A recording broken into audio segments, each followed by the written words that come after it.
My channel. स्वागत है आपका हमारे इस प्यारे से चैनल बायोलॉजी बाय पलक पे और मैं हूं पलक। तो हम लोग आज पढ़ेंगे ब्लड वेसल।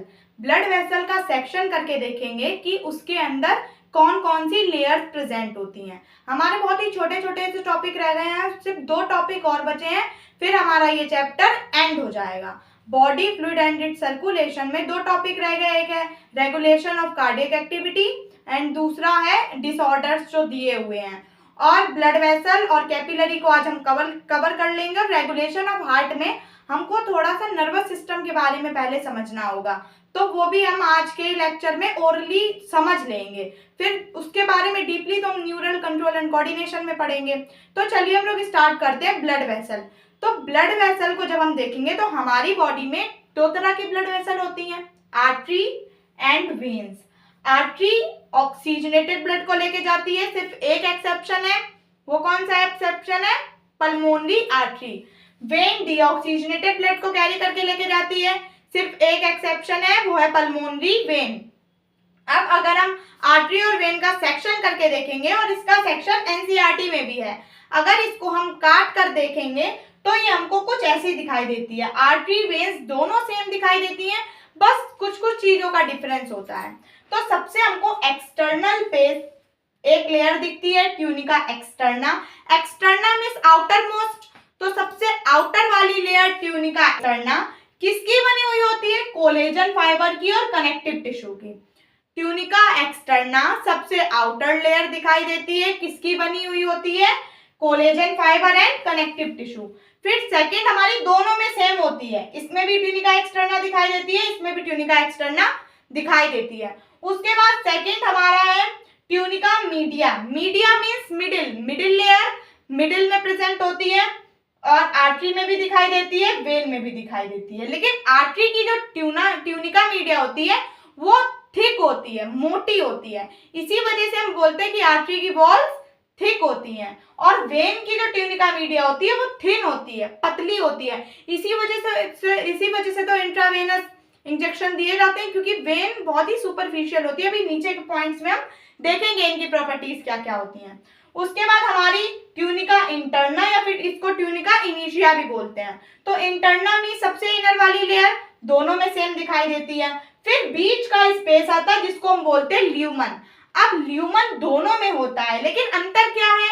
अगर हम आर्टरी के ल्यूमन को देखेंगे तो आर्टरी के ल्यूमन का स्पेस यूजुअली कम होता है वेन्स के अकॉर्डिंग, और वेन का ज्यादा होता है।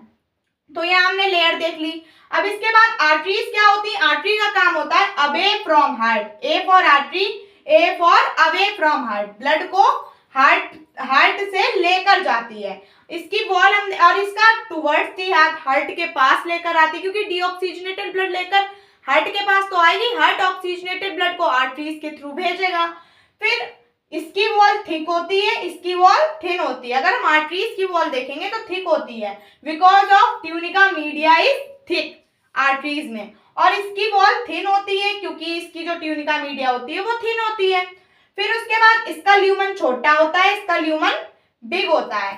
फिर ये अंडर हाई प्रेशर काम करती है आर्टरीज, तभी तो अयोर्टा में मतलब इतनी जल्दी फ्लो हो जाता है। फिर उसके बाद ये लो प्रेशर में काम करती है। फिर वेल्व्स इसमें एब्सेंट होते हैं, आर्टरीज में वेल्व्स नहीं होते हैं।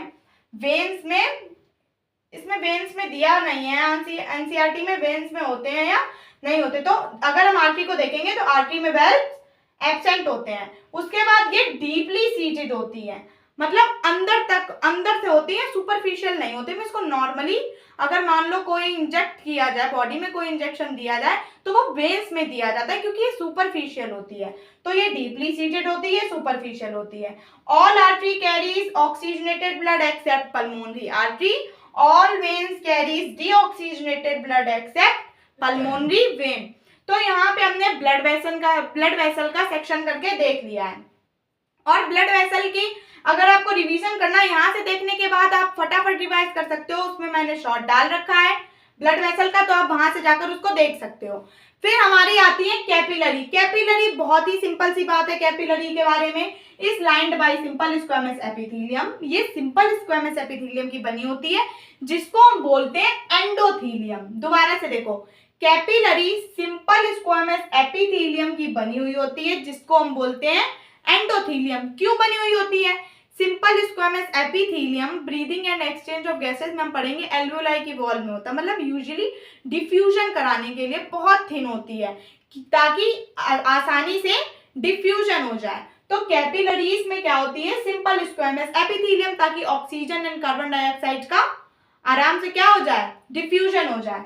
और कैपिलरी की अगर हम देखेंगे, बात करेंगे तो कैसी होती है? ये कैपिलरी नेटवर्क बनाते हैं, बहुत ही छोटे छोटे से मिलकर नेटवर्क बनाते हैं, पूरा एक जाल बनाते हैं। तो कैपिलरी के बारे में बस इतना ही दिया हुआ है, बस आपको इतना ही करना है। तो दोबारा से देखते हैं फटाफट हमने क्या देखा। तो ब्लड वेसल का अगर हम देखेंगे तो ब्लड वेसल में हमारी आर्टरीज होती है, वेन्स होती हैं।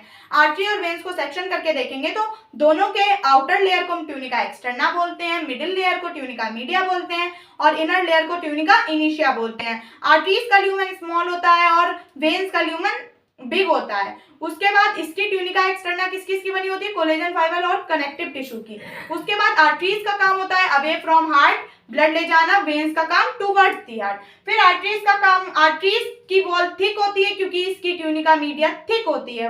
वेन्स की ट्यूनिका मीडिया थिन होती है, इसलिए इसकी वॉल थिन होती है। फिर ल्यूमन इसमें स्मॉल होता है, इसमें बिग होता है। फिर आर्टरीज जो होती है अंडर हाई प्रेशर में वर्क करती हैं और जो वेन्स होती है अंडर लो प्रेशर में वर्क करती हैं।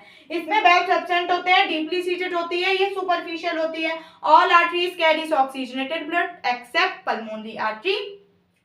All veins carries deoxygenated blood accept pulmonary vein. तो यहाँ पे हमने ब्लड वेसल को देख लिया, कैपिलरी को देख लिया। हम नेक्स्ट लेक्चर में क्या देखेंगे? तो नेक्स्ट लेक्चर में रेगुलेशन ऑफ कार्डियक एक्टिविटी। जो हमारी हार्ट बीट इंक्रीज हो रही है, हमारा हार्ट तो मायोजेनिक है, ऑटो एक्साइटेबल है, क्योंकि इसके पास ऐसे नोड है। ऐसे नोड तो अपने आप ही एक्शन पोटेंशियल को जनरेट कर सकता है, लेकिन कभी कभी हमारी हार्ट बीट क्या नाम हाई हो जाती है, लो हो जाती, तो वो किसकी वजह से होती? वो हमारे नर्वस सिस्टम की वजह से। तो नर्वस सिस्टम में हमारा जो सेंट्रल नर्वस सिस्टम होता है, नर्वस सिस्टम के भी दो पार्ट होते हैं, central nervous system and peripheral nervous system. तो सेंट्रल नर्वस सिस्टम किसको कंट्रोल करता है? हमारी कार्डियक एक्टिविटी को। उसके बारे में जान के कि नर्वस सिस्टम क्या होता है, उसके बाद हम रेगुलेशन ऑफ कार्डियक एक्टिविटी पढ़ेंगे। तो आज की वीडियो में बस इतना ही। अगर आप मेरे चैनल पर नए हैं तो मेरे चैनल को सब्सक्राइब करके बेल आइकन को प्रेस कर दें। वीडियो अच्छी लगी हो तो लाइक और शेयर करें, और अगर कोई भी डाउट हो तो कमेंट में बताएं। तो मिलते हैं फिर नेक्स्ट वीडियो में। Thank you, bye.